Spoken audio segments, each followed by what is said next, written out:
Let's play The Price is Right. How much for a gallon of gas? In this video series, we'll be providing actual, in-depth information on subjects affecting the Texas economy.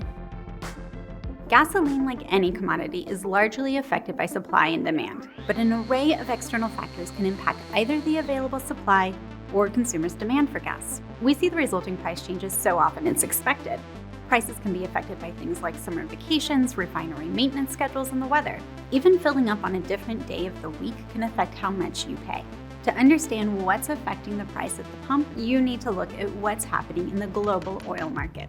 And oil has always been known as a volatile market.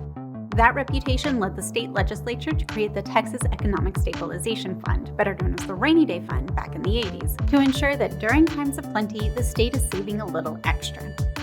In 2020, prices went on some of the wildest rides. In April of that year, oil prices dropped into the negative for the first time ever. As a result, just 2 months later, oil production taxes fell 70% from the previous year, one of the steepest drops on record.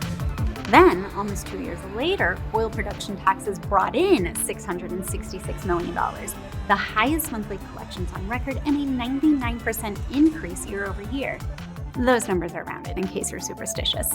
These swings have been set off by multiple unprecedented events that caused supply and demand to get way off balance. First, the pandemic gave us unusually low prices as demand decreased dramatically all over the world, which then reversed itself as we all seemed to flee our homes. That hasn't meant a rapid increase in supply, however. Oil wells can't be simply flipped back on like a light. Months of reduced demand and production followed by intense consumption means we started living off our gas savings. This mismatch in supply and demand led to initial price increases back in 2021.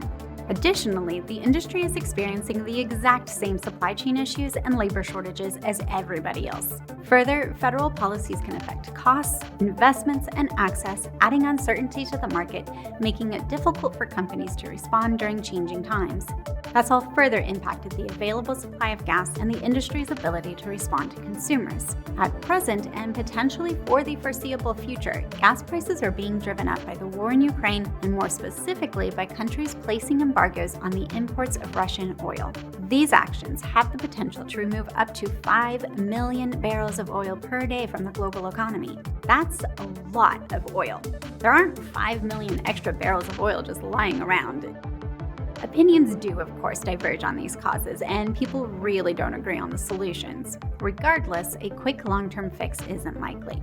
At $2 a gallon, typical households spend about 3% of their budget filling up their cars. Price increases could mean gasoline will account for 6% of a household budget.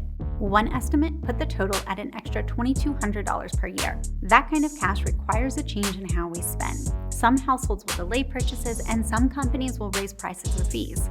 Other households won't be able to find room in an already overstretched budget, and some industries will struggle to conduct business at all.